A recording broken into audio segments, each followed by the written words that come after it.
Ça va. Tant qu'on peut se plaindre, ça va. Pour un auteur dramatique, ça va pas mal. Ah, l'auteur, il va bien, c'est le bonhomme qui va plutôt moins bien. L'auteur, aujourd'hui, le vieil auteur est content. Le vieux bonhomme, c'est la première fois que je vois un type vieillir. Je n'ai pas vu mon père, bien sûr. Et puis les autres, ils étaient vieux, mais au jour le jour, se voir vieillir, ça préparerait à écrire beaucoup de choses, mais qu'on n'a plus l'énergie d'écrire. Donc c'est dommage. Enfin, dommage pour moi, hein, pas dommage pour les autres. Tu peux nous raconter un peu, on t'a dû te poser 1000 fois la question, mais comment cette maladie ou ce bonheur, j'en sais rien, d'écrire, t'a pris? C'est venu comment chez toi? J'étais comédien et d'abord j'étais tailleur, apprenti tailleur, en quittant l'école à 14 ans, comme c'était légal à l'époque. Et je n'imaginais pas un jour faire du théâtre, je n'y avais jamais été. Sinon, avec l'école, voir les bons en français, on avait le droit d'aller au Châtelet. Ils nous emmenaient au Châtelet, donc j'ai vu Guattari, j'ai vu Bourvil peut-être, voilà. Mais ça me paraissait pas très intéressant, quoi. Et puis, tout en étant apprenti, j'ai commencé à faire du théâtre amateur, par rencontre, pour le football m'ayant refusé. Pour voir des gens de mon âge, on m'a dit, fais du théâtre. Voilà. Donc, il y avait une organisation paracommuniste à l'époque qui s'appelait l'UJRF, et il y avait un groupe théâtre, donc j'ai fait du théâtre. Et là, j'ai eu la chance que deux types sont venus. On était dans la cave des Métallos, rue Jean-Pierre Timbaud, voilà. Et qui est devenu un théâtre maintenant, ce qui est curieux. Alors il y avait par exemple Gabriel Garand qui répétait là dans cette cave, et nous, le petit groupe qu'on était, on répétait là. Et il y a deux types qui sont passés, ils cherchaient un gosse pour jouer dans Georges Dandin, pour jouer Colin dans Georges Dandin. Ils m'ont demandé si je voulais. J'ai dit oui, mais il faut demander à ma mère. Après j'ai été voir ma mère, je lui ai dit on va te demander, tu vas dire oui, voilà. Et je suis devenu comédien comme ça. J'étais un très mauvais tailleur. Et je suis rentré chez Fabry grâce au fait que j'étais soi-disant tailleur. Il avait besoin de quelqu'un pour s'occuper des costumes. Et donc je suis devenu en même temps comédien chez Fabry. Et après quand même quelques années pas de galère, mais où je ne faisais rien. J'étais plus tailleur, j'étais comédien, mais un comédien qui n'avait pas le téléphone, qui travaillait jamais, qui était... Et chez Fabry, un jour, j'ai dit à Fabry, comme ça, pourquoi on reprend des vieux trucs? On n'a qu'à se mettre tous autour de la table et écrire une pièce. Il m'a dit, mais c'est très difficile, et tu ne te rends pas compte. Et je lui ai dit, je t'en donnerai une dans un mois. Et donc, au bout d'un mois, je lui ai donné une pièce, parce que juste avant, j'avais adapté une nouvelle de Tchekhov et je m'étais aperçu que c'était pas difficile, quoi. Voilà, bon, que ça m'était pas difficile. En fait, la lecture des nouvelles de Tchekhov, ça a été mes humanités, quoi. Voilà, j'ai découvert le monde. Alors, à travers les récits de mes patrons dans les ateliers, à travers les récits familiaux ou les non-dits familiaux, et puis je n'avais pas d'imagination. Voilà. Je pense que pour un auteur dramatique, je dirais pas pour un auteur dramatique, pour un fils de déporté, il vaut mieux ne pas avoir d'imagination. Donc j'ai écrit une pièce, puis ça s'est assez mal passé avec Fabry pour des raisons. Il voulait signer, il voulait... Voilà, bon. Et je crois que c'est ça qui a fait que je suis devenu auteur dramatique. Quand j'ai compris qu'il voulait signer avec moi, j'ai dit, non.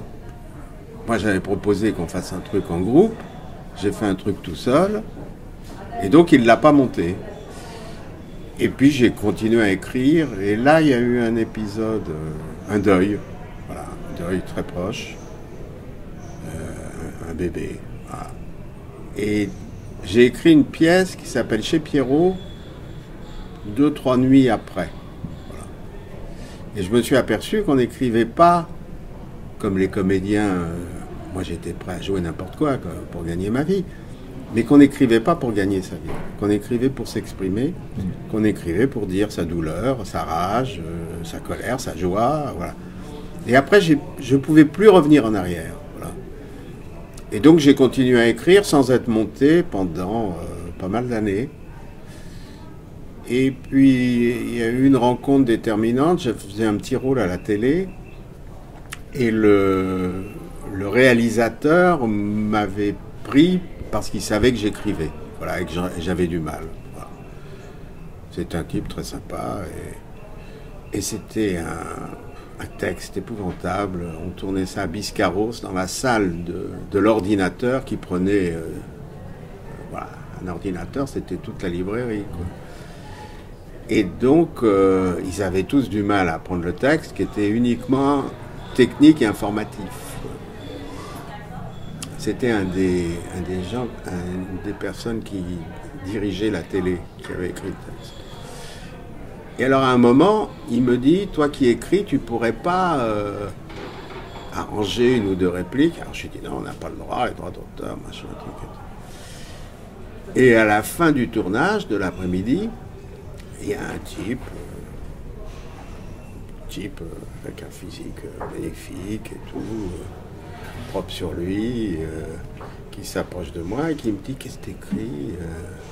Alors je lui dis, j'écris des pièces. Il me dit, ah bon, t'en as pas une avec toi que je pourrais lire, parce qu'on s'emmerde tellement le soir ici. Et moi, j'étais parti de chez moi avec 2 pièces. Voilà. Je me baladais avec mes pièces, quoi. Et je lui dis, si, j'en ai 2. Alors je lui donne, il y avait chez Pierrot et Demain une fenêtre sur rue. Et le lendemain matin, j'arrive au petit déjeuner, un peu en retard, et je vois qu'il m'appelle comme ça, il me dit, assis-toi, il me beurre une tartine, qu'est-ce que tu prends, du thé, du café? Et je lui dis, je lui dis rien, et il me dit, alors, j'ai lu, je vais monter Demain une fenêtre sur rue, et pour chez Pierrot, on verra après. Moi, je prends pour un... Alors je lui dis, c'est ça. Ouais. Il me dit, voilà, bah, on va s'en reparler, je vais arranger tout ça. Tout. Petit déjeuner est fini, je vais voir un type que je connaissais depuis quelques années, mais avec qui on faisait pas de théâtre, puisque lui, c'était un groupe étudiant et tout, c'était Jean-Pierre Miquel. Voilà. Je vais voir Jean-Pierre Miquel et je lui dis, il y a un mec qui s'est foutu de ma gueule. Il m'a demandé des pièces, il les a lues, et il m'a dit qu'il allait en monter une. Alors il me dit, c'est lequel? Alors j'ai dit, c'est celui qui est là. Il me dit, lui, c'est le premier qui a monté Ionesco, c'est Marcel Cuvelier. Je ne connaissais pas ni Ionesco, ni Marcel Cuvelier. Voilà. Et puis, avec bien des difficultés. Mais à l'époque, on pouvait, voilà, monter une pièce en payant les acteurs, en louant un théâtre, pour une somme qui, comparativement aujourd'hui, n'est pas du tout... Mais c'était un comédien exceptionnel, un metteur en scène exceptionnel, et un homme il nous a quittés il y a peu de temps. Thérèse Quentin, qui jouait aussi dans la pièce, nous a quittés en même temps, presque en même temps. Voilà, ça a été je pense que pour devenir auteur dramatique, il faut écrire, et puis après, il faut avoir beaucoup de chance. Et du coup, je me suis aperçu que je n'avais plus besoin de dire je suis comédien, mais tout ça, j'étais auteur. Voilà. Alors, auteur, tu peux rester à la terrasse d'un café, boire un thé, que d'autres vont payer, puisque tu es auteur, tu n'as pas d'argent. Et si tu restes comme ça au soleil, on dit, ah, il pense, il rêve, il va y arriver. Et voilà, bon. Donc, j'ai trouvé un statut par hasard, et j'ai continué toute ma vie à boire du thé à la terrasse des cafés.